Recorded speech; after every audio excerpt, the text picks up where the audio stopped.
విమోచన కలిగజేయడానికి వచ్చి ఉన్నాం. పీడన అంటే కుటుంబంలో సమస్యలు కావచ్చు, సైతాన్ శోధన కావచ్చు, లేదా భర్త భార్య చెప్పినట్టు ఉండకుండా, లేదా పిల్లలు సరైన మార్గంలో లేక బాధ వేదన పడుతూ ఉండవచ్చు, లేదా శారీరకమైనటువంటి వ్యాధులు, ఏది ఏమైనా ప్రియమైనటువంటి శారీరకమైన లేక మానసికమైన ఎటువంటి వ్యాధులైనా కానీ నయం చేయగలిగిన శక్తి దేవుడికి ఉంది.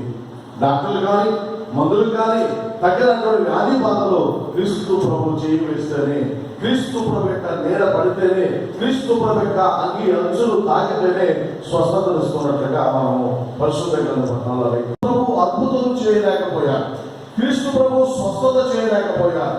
అనేకమైనటువంటి వ్యాధిగ్రస్తులు వచ్చినప్పుడు ఆయన వారిని స్వస్థపరచకుండా వెనుతిరిగి వెళ్ళినట్లుగా 6వ అధ్యాయము 5వ వచనంలో కనుక మనం చదివినట్లయితే ఎవరైనా చదవండి.